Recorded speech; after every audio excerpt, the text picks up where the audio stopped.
Okay, so this is question 1, part B. This question is actually phrased a little bit poorly. Sorry about that. So it says find angular velocity w at delta y in terms of big M, little m, g, r, and delta y. Um, this should be more like after it falls delta y or something like that.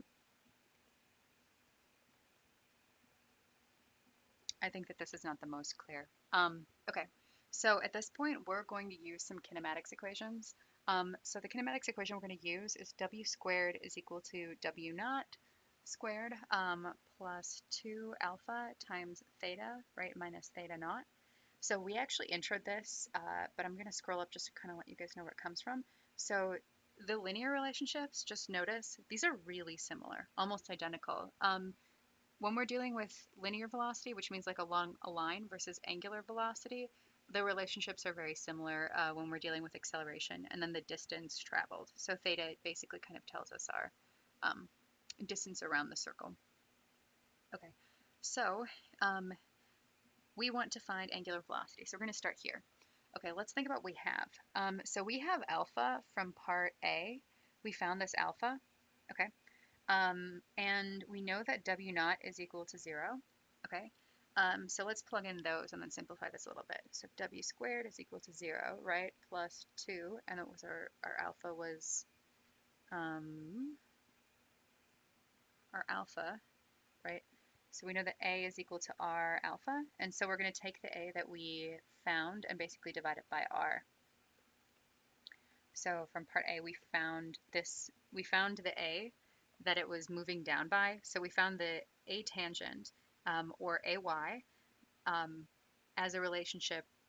So A tangent was equal to this R alpha, and so alpha was the angular acceleration that it was spinning with. So we're going to reverse that relationship to be able to put it into our expression here because we need alpha. So they want us to solve it in delta y. So that's the one tricky part of this equation. So I want to point out one relationship that I think is kind of important here. So this is an equation for arc length. So delta S is equal to R times change in theta. So what that means is when I move by a certain angle, this is my radius, I want to find the length, right, that I moved by.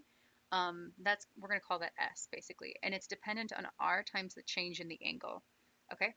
In this case, because all of the length that we're extending for this y is coming off of this circle, we know that the change in S, right, of this fed out string is going to be equal to this change in y, right, because it's feeding from this pulley as it's unraveling.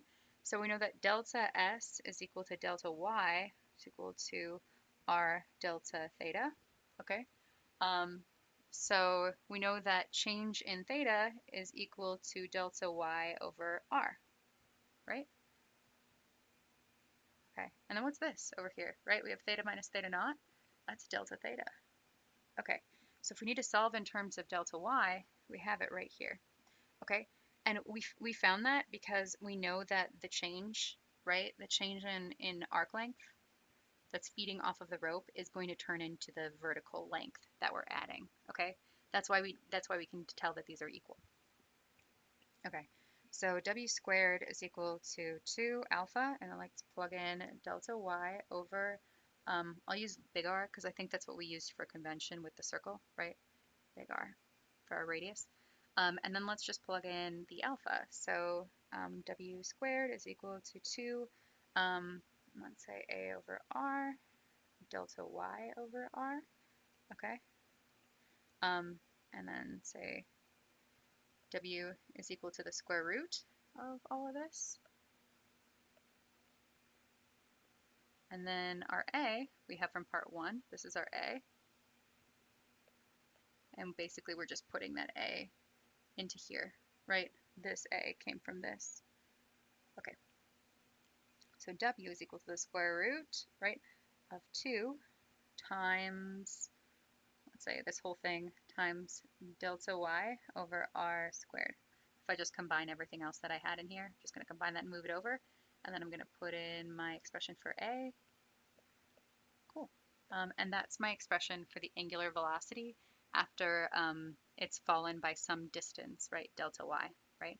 So that's the change in delta y. So this kind of makes sense, angular velocity at delta y, but I think that the phrasing might be a little bit misleading. Okay,